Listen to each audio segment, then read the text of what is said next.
Halo teman-teman semuanya, kembali lagi bersama saya Fadel di Fadel Bio Channel. Nah teman-teman, pada kesempatan kali ini saya akan mengajak teman-teman untuk mereview salah satu ular lokal asli Indonesia. Ular apa sih yang saya maksud? Nah sebelumnya jangan lupa ya untuk tekan tombol subscribe, like, comment, dan share video ini. Semoga bermanfaat. Jadi ini adalah ular Gonyosoma oxycephalum atau ular bajing. Jadi banyak yang salah kaprah ya teman-teman ya, bahwasanya ular Gonyosoma oxycephalum ini merupakan ular pucuk. Padahal kalau ular pucuk yang sebenarnya itu adalah jenis dari Ahateula thrasina ya. Nah, jadi ular ini ular arboreal, suka di pohon, kemudian seringkali dia memangsa sejenis katak, seperti namanya juga bajing, tupai, kemudian tikus ya, hewan-hewan atau mamalia-mamalia kecil lainnya. Ular ini memiliki persebaran yang cukup luas. Jadi dia ada di Asia Tenggara, untuk Indonesia itu ada di Sumatera, Kalimantan, Jawa, bahkan di Ambon juga ada ya teman-teman. Kemudian corak. Kalau corak dasar atau umumnya ular ini memiliki warna hijau, dari bagian punggung itu cenderung gelap ya, samping terang, sampai yang bagian bawah itu cenderung muda, dan bagian bawah itu sangat khas ya, bagian kepala itu sangat khas, dia punya bagian bawah kuning. Kemudian ada juga yang mengira ular ini adalah ular berbisa. Perlu kalian ketahui bahwasanya ular Gonyosoma ini merupakan ular non venom atau tidak berbisa. Nah yang berbisa itu adalah ular hijau ekor merah atau Trimeresurus albolabris contohnya ya, dan ekornya itu biasanya berwarna merah. Sedangkan untuk Gonyosoma oxycephalum, warna ekornya ada yang berwarna silver, ada juga yang berwarna coklat. Kemudian selain warna hijau, dia juga memiliki bagian tubuh berwarna silver, kemudian coklat atau keemasan. Nah teman-teman,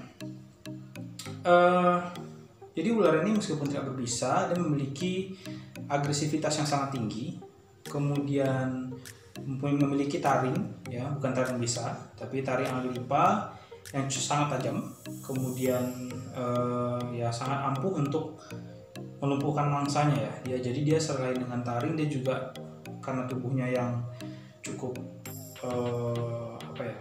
besar ya. Untuk jenis golongan ular kolibrid atau Colubridae, ular ini cukup besar, bisa tumbuh sampai 2 meter. Jadi kalau dia memakan mangsanya, dia akan gigit kemudian dia lilit ya. Nah, jadi terutama untuk mangsa-mangsa yang berada di daerah pepohonan, pasti dia akan melakukan hal seperti itu.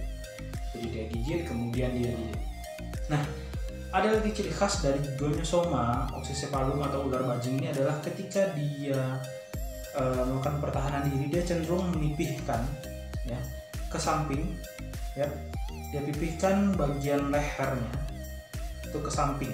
Jadi kalau kobra atau king cobra dia bentuk sendok, kalau ini bentuknya adalah dia pipihkan samping seperti ini ya.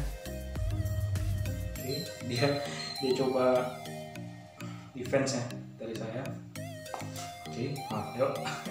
Jadi ini ular masih cukup galak karena sama pemilik yang sebelumnya jarang dihandle, sehingga sangat feeding respon atau responnya terhadap yang lain juga sangat tinggi gitu ya. Dia teman-teman, ketika dia merasa terancam, dia akan berusaha memasang pose yang defense seperti ini, dia pipihkan biar dia terlihat lebih besar.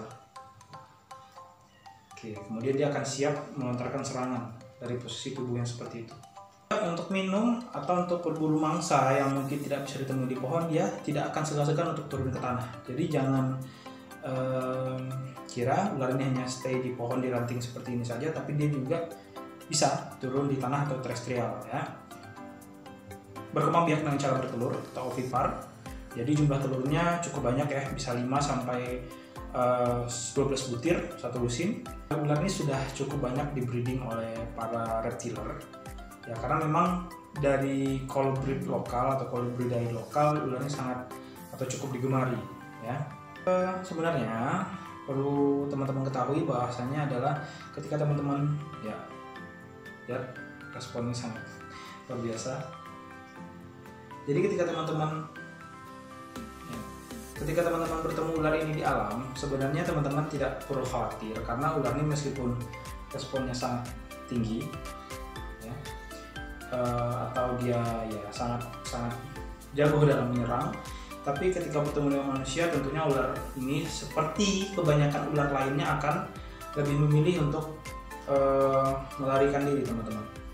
Ular ini juga sangat berperan dalam mengatasi hama di perkebunan, ya. Jadi jika ular ini dibunuh, tentu saja predator alami dari hama tersebut akan hilang. Untuk status ular ini tidak dilindungi karena cukup melimpah di alam dan juga sangat banyak, ya, hasil breeding dari breeder kita. Kemudian ya nanti kita akan coba bermain sejenak dengan ular ini. Saya akan perlihatkan bagaimana agresivitas dari serangan ular ini.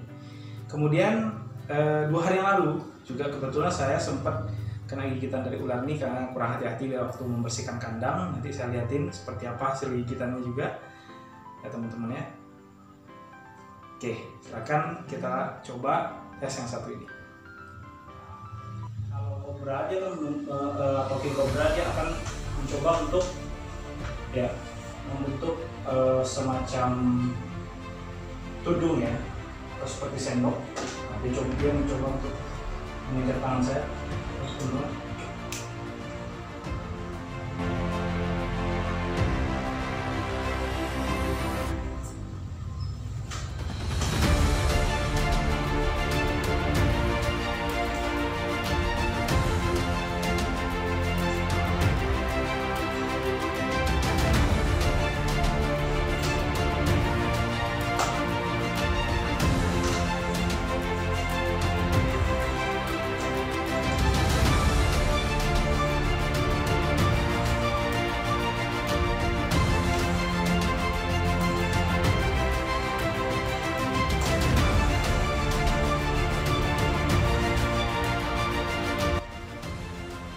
Ya, jadi teman-teman, jarak seperti ini merupakan jarak serang dari ular.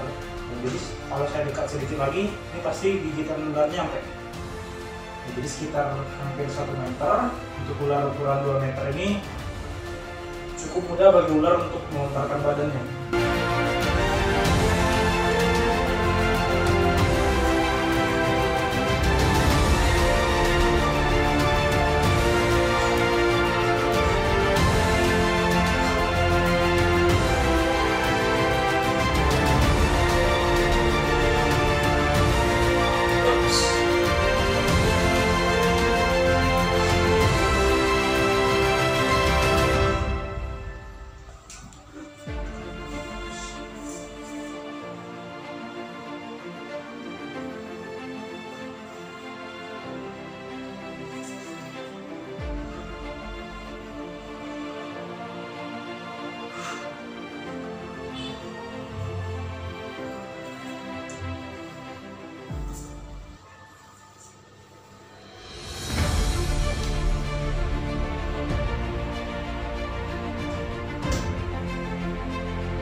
Oke teman-teman, jadi sekalipun ular ini cukup agresif, namun jika kita bisa menghandle-nya dengan baik, tentunya ular ini akan merasa nyaman dan tidak merasa terancam.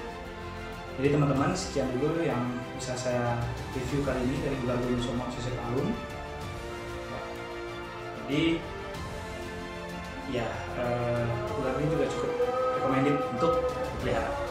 Sekian dulu ya, Dazan. Terima kasih, sampai jumpa.